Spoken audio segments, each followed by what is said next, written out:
Salut à tous, je m'appelle Marie, je suis graphiste indépendante et formatrice en lettering et bienvenue sur ma chaîne YouTube. Et aujourd'hui dans cette vidéo je vous montre comment faire cet exercice. Vous avez été plusieurs sur Instagram à me demander comment je faisais. Alors déjà j'ai rien inventé, j'ai vu d'autres artistes faire ça, ils remplissent des pages avec plein de mots, avec plein de styles différents et je m'y suis mise aussi et franchement c'est super, c'est un exercice qui a pour objectif de vous faire pratiquer, de vous faire découvrir plein de styles auxquels on ne fait pas forcément, de sortir de sa zone de confort, ça vous fait bosser votre homogénéité, c'est-à-dire il faut que votre page soit bien remplie, il faut qu'elle soit impactante, il faut qu'elle soit forte. Et dernier point, on est sur du lâcher prise, on n'est pas dans au crayon papier, bien dessiné et tout. Là, on est plus sur spontanéité. C'est un moment détente où on pratique. C'est parti!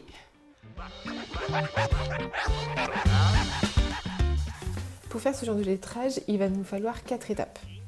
La première, il faut définir une zone de travail. Soit vous prenez un carnet, comme celui-ci, et vous remplissez une nouvelle page. Voilà, vous avez une page vierge, vous remplissez votre espace complètement. Soit vous pouvez partir sur une plus grande feuille. Ce que je vais faire aujourd'hui, c'est que je vais partir sur une feuille A4 et je vais définir une zone de travail. Alors, pas trop grand parce que sinon... Bon, moi je fais ça à main levée. Je vais faire définir une zone trop grande. Toc.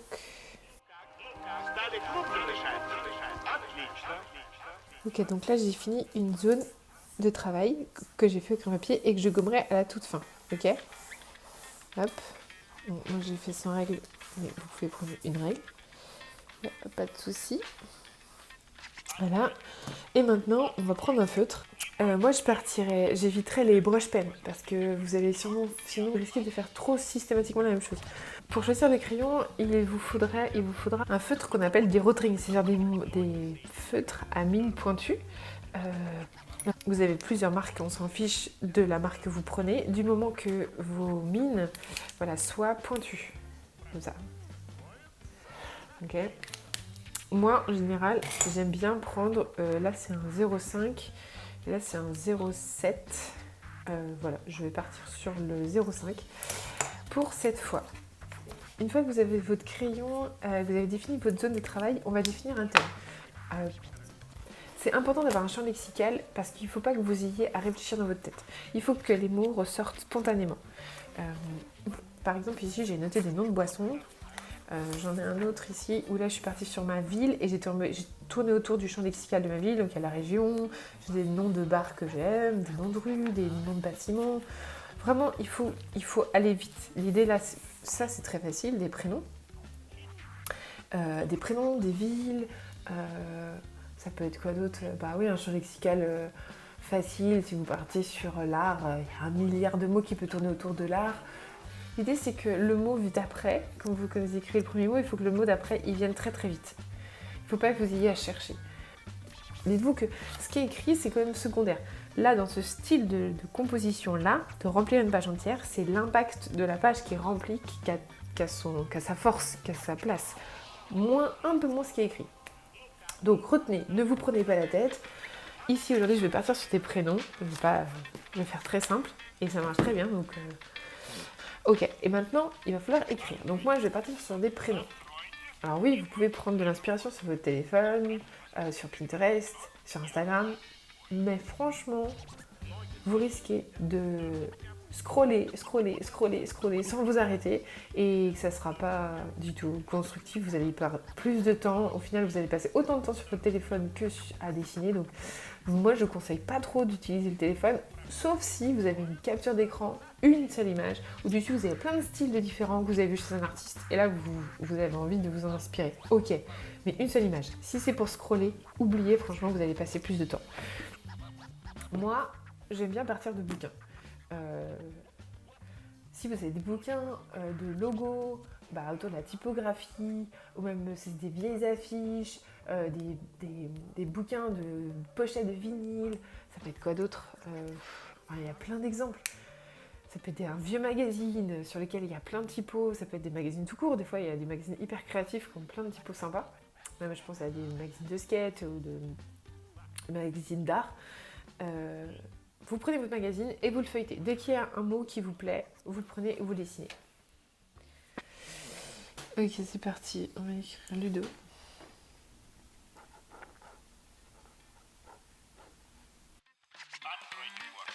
Откройте, не бойтесь свежего воздуха. Прошу вас расстегнуть воротничок и ослабить пояс. Je vais éteindre un prénom de fille, un prénom de garçon, un prénom de fille, un prénom de garçon. Соедините, руки опустите. En fait, c'est toujours le même principe. Je dessine souvent un squelette et ensuite j'apporte les formes par-dessus.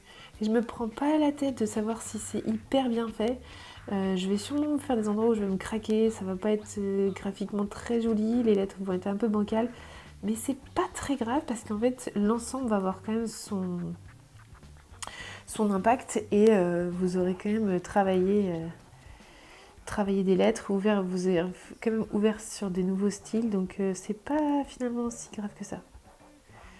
De pas être bien précis, bien nickel.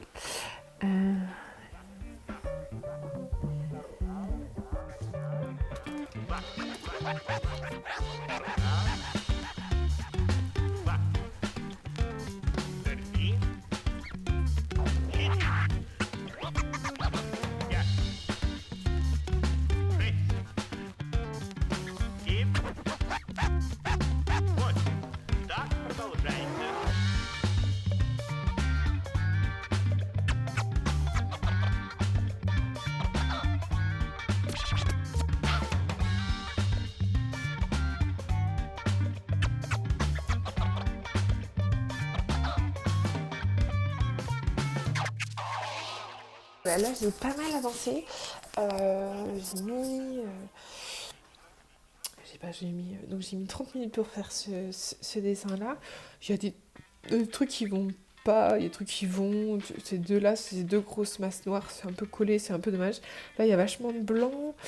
Là aussi, là, j'ai pas fait sur les bords. Donc avant de gommer, ce que je veux faire, la dernière étape, ça veut dire remplir tous ces petits espaces de blanc par des éléments graphiques. Alors vous pouvez faire des petits points, des petites étoiles, vous pouvez faire des petits traits. Moi je suis très fan des petits traits. À vous de voir. Là je vais remplir des petits points, ça va être hyper long. Je vais faire des petits traits, je crois. Je vais faire des étoiles et des traits. Donc là je vais remplir par des petites étoiles, hop, qui vont animer mon dessin. Et bien remplir tout l'espace pour qu'il n'y ait plus d'espace de blanc. Ou du moins le moins possible.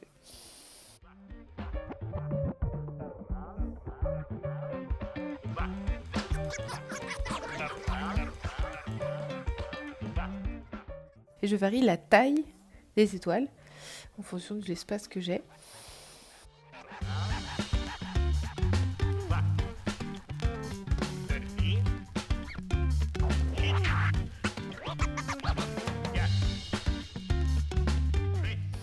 Et en plus, je mets des petits traits.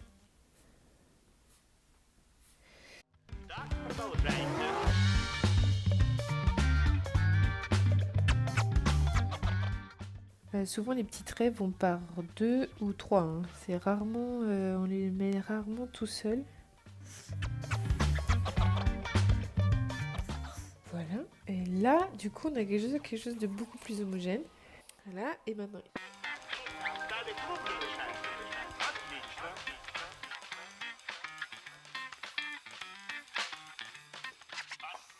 Et voilà. Voilà, j'espère que cet exercice vous a plu. Je vous invite à le pratiquer. N'hésitez pas à me le partager sur mon Instagram ou en commentaire. Et sinon, bonne semaine et on se dit à la semaine prochaine. Salut!